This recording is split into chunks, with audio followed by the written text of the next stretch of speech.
Om Swastiastu, Homies. Kita udah ada di daerah Ubud nih, Homies. Ya, tepatnya kita lagi ada di depan Puri Taman Sukawati. Dan ini entrance-nya tuh langsung berkilau-kilau gitu ya, gara-gara ada emas-emasnya ya. Bali ini emang ciri khasnya emang banyak banget nih dia unsur-unsur batu alamnya. Lo penasaran nggak sih dalamnya kayak gimana? Langsung aja. Pasti Kita terus keren ya. nih. Yuk. Om Swastiastu. Nih, Om Swastiastu. Swastiastu.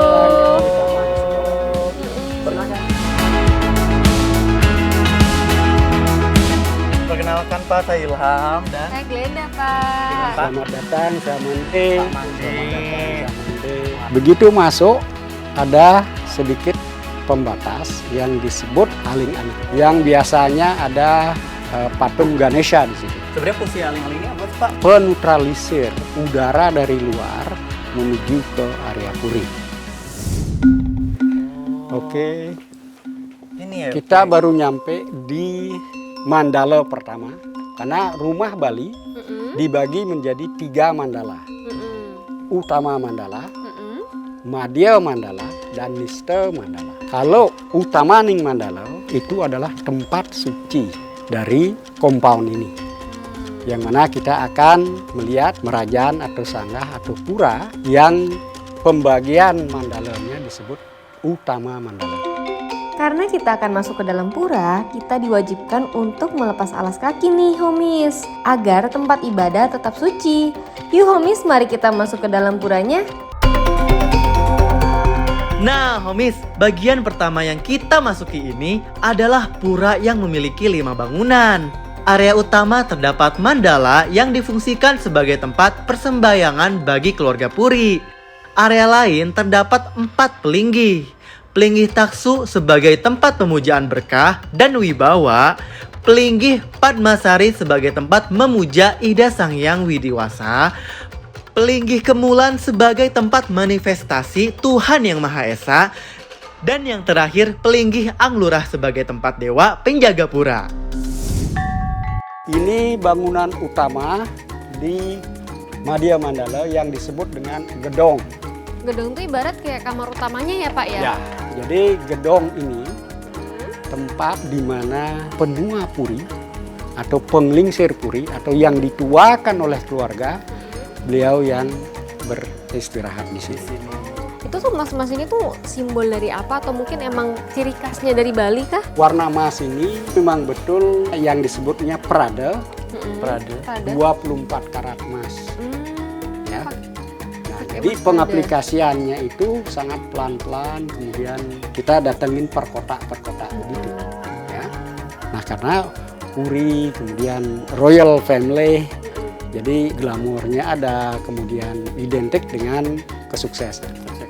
Ya. Nah, kalau aku lihat ini kan banyak banget nih material kayu ya, Pak ya. Kalau untuk material kayunya ini jenisnya dia menggunakan kayu apa ya, Pak? Ini kayu jati. Kalau di rumah Bali itu ada yang namanya taru pramana, yang mana untuk tempat suci pakai kayu apa, rumah-rumah pakai kayu apa. Oh, beda-beda. Kebetulan untuk puri kayu jati yang boleh terpakai atau merbau. Kita lihat kamar utama daripada gedong ini. Ini adalah tempat tidurnya yang mana ukurannya lebih luas, lebih besar dari ukuran kamar-kamar yang lain. Dan bentuk dipan ini pun full poster bed ya, yang ada ukirannya. Nah, layaknya tempat tidur raja lah. Kalau kita perhatikan nih homies, banyak banget nih ukiran-ukiran relief tokoh Dewa Krishna yang menghiasi pada silingnya.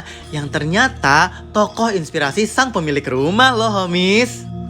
Nah, sekarang kita ke bangunan berikutnya yang ini namanya Gedong Dauh yang dengan 5 tiang di depan. Umumnya disebut dengan balai loji yang fungsinya sebagai tempat keluarga. Tapi Pak, ada yang aku salah fokus dari tadi tuh aku perhatiin deh. Kayaknya di setiap kamar tuh banyak banget nih pahatan-pahatan kayak gini. Nah, pahatan ini tuh dipahatnya itu dari sana, dari si pengrajinnya apa langsung dipahat di sini, Pak? Kalau pahatan-pahatan ini semua bahan dasarnya adalah paras. Paras itu dirakit terdahulu dengan bentuk dan layer yang berbeda. Kemudian si tukang patung datang ke sini dan mahat di tempat. Oh, jadi pahatnya langsung di sini. Langsung di sini semua. Oke, kita berada di bangunan berikutnya, yaitu Balai Dangin. Balai Dangin. Ya, karena posisinya di sebelah timur dari compound. Yang mana orang juga sebut balai adat. Balai adat. Ya. Nah, kalau di sini kan ada balai ya, Pak. Ini nih untuk apa nih biasanya? Saat ada upacara, sajiannya kita taruh di sini. Kemudian jika ada kelayu sekaran namanya, istilahnya meninggal dunia, bodi juga ditaruh di sini. Nah, homies, bergeser ke arah kiri dari ruang ibadah, kita langsung aja yuk melipir ke ruang tamu sekaligus tempat penyimpanan padi ini. Nah, ini bangunan berikutnya disebut lumbung.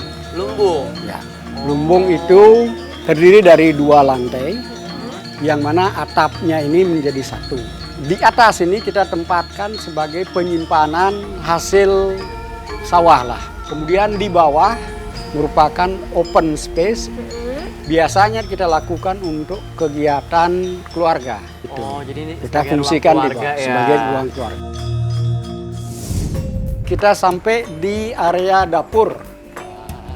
Kalau bahasa Balinya ini disebut pewaragan. Ini dindingnya masih menggunakan paras Jogja ini, Pak ya? Ini paras Jogja juga. Oh, sama. Ini juga batanya ya? Ini bata Bali. Bata Bali. Ya. Agak beda ya dengan bata biasa ya. Iya, Kalau bata batanya biasa kan juga ya. kadang ada sambungannya Ya, lebih kalau jelas. bata ini disebut dengan bata asap. Yang mana bata ini dibikin khusus untuk bangunan style Bali. Nah, kalau dapurnya itu ini berarti udah kan kita untuk masaknya udah modern ya, Pak ya, Ya. kalau di sini ya. Kalau ini kita boleh bilang dapur bersihnya di sini, traditional kitchennya ada di sebelah. Oh, ada tradisional Ya, kocok di situ. ya, ada traditional kitchen yang pakai tungku. Nah, homies, ternyata angkul-angkul yang jadi ciri khas gapura rumah tradisional di Bali dengan material batu alam tingginya sampai 8 meter loh, homies. Kalau di rumah pada umumnya yang kita tahu tuh ada foyer. Kalau di Bali juga ada disebut aling-aling. Begitu menginjakan kaki di kamar utama, kita bisa lihat siling kayu dengan ukiran relief perjalanan kisah Dewa Krishna yang berlapis emas 24 karat loh. Bergeser sedikit, kita bisa lihat ruang tamu, tingkat yang atapnya berfungsi untuk tempat penyimpanan lumbung padi. Jalan 5 langkah, langsung kelihatan dapur simpel dan cantik dengan dinding bata Bali expose. Oke homies, jangan kemana-mana karena setelah ini kita bakal datengin tempat cafe yang estetik banget dan pastinya masih di daerah Ubud. Oke, jangan kemana-mana, tetap di Home Sweet Home. I used to feel so far